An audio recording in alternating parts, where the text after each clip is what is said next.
Want to see a dead rat? Story 9. Slithergadee. Slithergadee crawled out of the sea. He got my brother. I am in my first year of graduate school in psychology. I'm green, anxious, and pretty sure that I will soon be discovered as incompetent at best, or more likely insane, certainly unfit to navigate. John is my first patient, and this is our first meeting. He is terrified, and with good reason. Not of Slithergadee, but of the FBI and the CIA, the Mafia, the disciples of both devil and gangster persuasion, and the devil. Oh yeah, and his girlfriend has been trying to steal his soul. Preposterous, you say? He has hard evidence. I should have known it, he admonishes himself. After we had sex, I felt empty inside. Oh? And then she started wearing my cologne. Yeah, your cologne. Don't you see she is trying to clone me? Oh, sure, of course, to clone you. John works part-time but dabbles in making and selling pottery without declaring his meager profits, hence the FBI's interest in him. His girlfriend's jealous boyfriend is in prison, hence the Mafia and the disciples. He is having sex with her, hence the devil. And he smokes marijuana a lot. Now, I know something about fear and the shifting nature of reality, but I am supposed to be piloting this ship, and we are floundering. We're fortunate, though. I have the chief resident, Dr. Spectacular, as my supervisor, tall, attractive, athletic, and a serious student of psychoanalysis. It is his position that successful treatment with John will require me to help him understand that his paranoia might be the result of negative transference, a fear he has about confiding in me.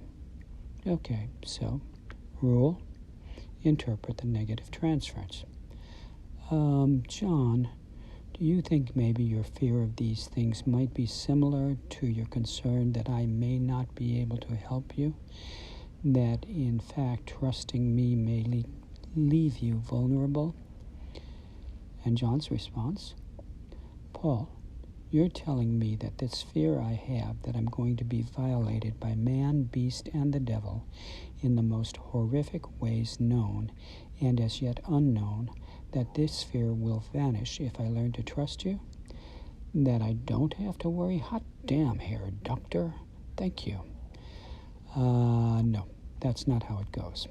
Whenever I attempt to bring up issues of trust, he becomes increasingly paranoid, opening the door to see if anyone's listening, checking the phone to see if it's bugged, asking if his employer has access to his therapy file.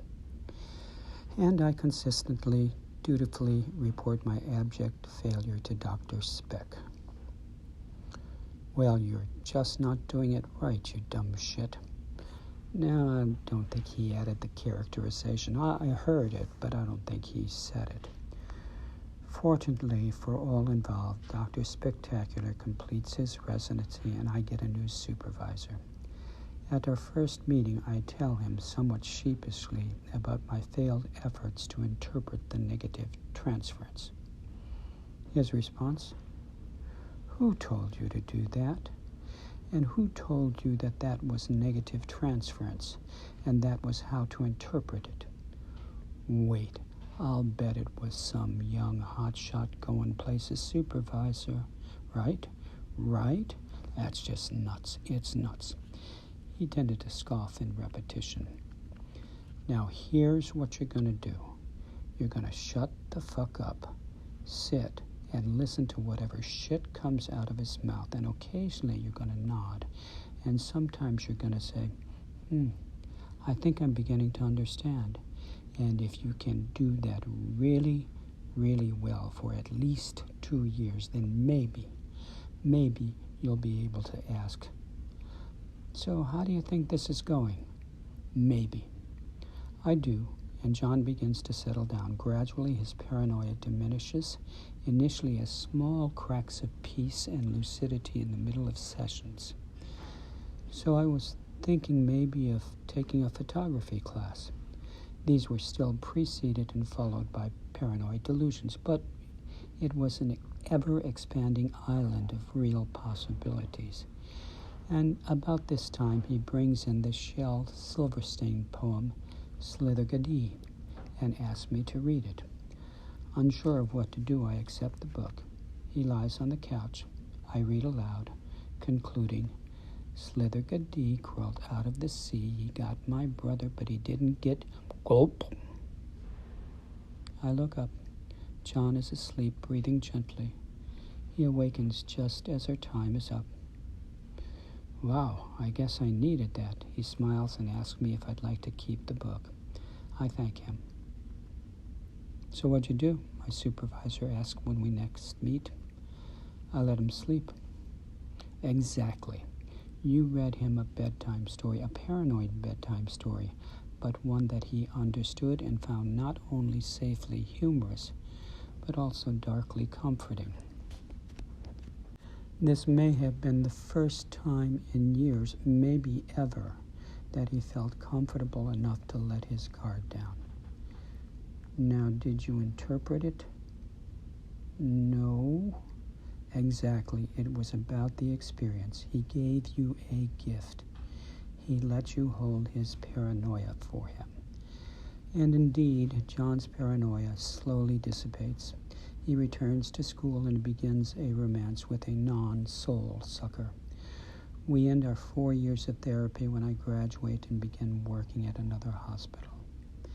About a year later, he stops by the office at Christmas and gives me a cup he's made and a card that reads, Be joyful, for unto us a child is born. I don't interpret that either. We each sail on in calmer seas.